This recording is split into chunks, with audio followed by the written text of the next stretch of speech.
లక్ష్యం అవుతుంది కానీ కేంద్ర ప్రభుత్వంలో ఉన్నటువంటి పార్టీలు సెంట్రల్ పార్టీలు దగ్గరికి వెళ్ళాలని డెస్పరేట్గా ఎవరూ లేరు ఇక్కడ. ఒకటేంటంటే పార్టీని బలోపేతం చేసుకోవాలనే ఉన్నారు కానీ జగన్మోహన్ రెడ్డి గారు ఈ రోజు వస్తే సోషల్ మీడియాలో పుకారు మాటలు తప్పితే అది ఎంతవరకు సెంట్రల్ లో 3-4 ఏళ్ల నుంచి మమ్మల్ని పిసుకుడు లేకుండా పిసికారు. మీరు చంద్రబాబు నాయుడుతో మీరు పిసుకున్నారా చెప్పండి? మీరు పిసికారు కదా, మీరు కూటమి పెట్టుకొని మీరు పిసికారు కదా.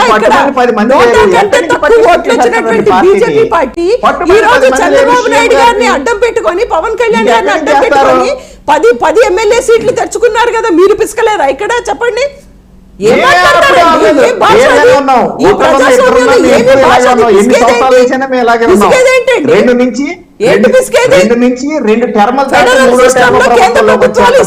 ఖచ్చితంగా ఇస్తాయి. రేపు చంద్రబాబు నాయుడు గారికి ఇవ్వరా? అదేమన్నా తప్ప చెప్పండి? రేపు ఇవ్వరా రాష్ట్రానికి? వైసీపీ నాయకులు రేపు రాష్ట్రానికి చెప్పే మాటలన్నీ శ్రీరంగ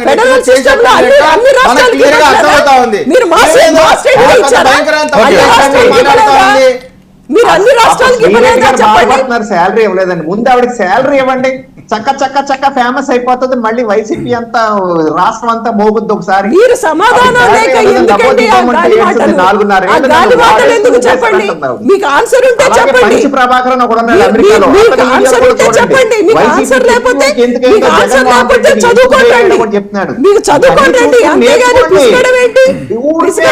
మాట్లాడేస్తే ఎలాగండి?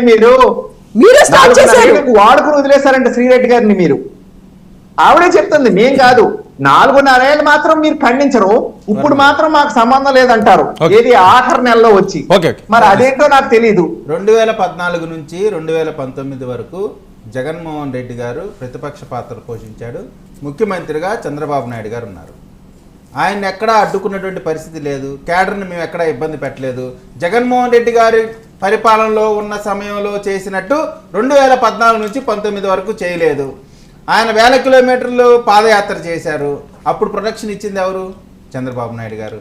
ఆయన ఏ రాజకీయ పార్టీగా ఆయన చేసినటువంటి ధర్నాలు చేసినా, ఏ పని చేసినా వారికి సెక్యూరిటీ ఇచ్చి వారిని అడ్డుకోకుండా రాజకీయంగా చూసినటువంటి నాయకుడు చంద్రబాబు నాయుడు గారు. రాజకీయాన్ని ఫ్యాక్షన్గా చూసినటువంటి నాయకుడు జగన్మోహన్ రెడ్డి గారు. ఆయన ప్రభుత్వంలో ఒక చిన్న నిరసన చేయడానికి అవకాశం లేదు. తెల్లారిపాటికి పోలీసులు వస్తారు, వెళ్ళే వాళ్ళని ఆపుతారు. అంతెందుకండి, అసలు ఒక యువకుడిని చంపి డోర్ డెలివరీ చేస్తే మాట్లాడడానికి అవకాశం లేకుండా చేశారు. ఇంత దారుణాలు చేసి పీకలు కోసి మేడ మీద నీతులు చెప్తా ఉన్నారు. మేము తిడతా ఉన్నారు. తిడితే మీరు అటు తిట్టబట్టే కదా ఈ రోజు మీ బతికిట్టా అయింది.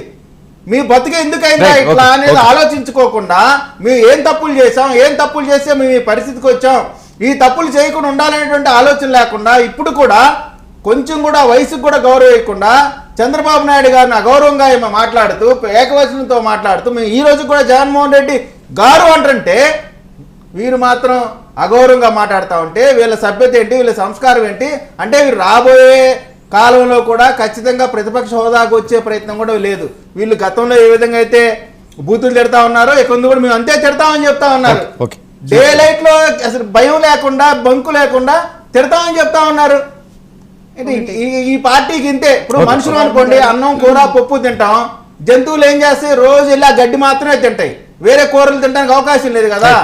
మనుషుల్లాగా ప్రవర్తించడం నేర్చుకోండి. తిడతామని చెప్తా ఉన్నారు, అంతకంటే దౌర్భాగ్యం ఇంకోటి లేదు. వర్మ గారు, ఈ డిబేట్ మొత్తం చూడండి. నేను చంద్రబాబు నాయుడు గారిని ఎక్కడా ఏకవచనంతో మాట్లాడలేదు. మొత్తం చూడండి, మీరు మొత్తం ఉండండి. చంద్రబాబు నాయుడు గారిని ఎక్కడా మేము అగౌరవంగా మాట్లాడలేదు. మీరు ఈ రోజు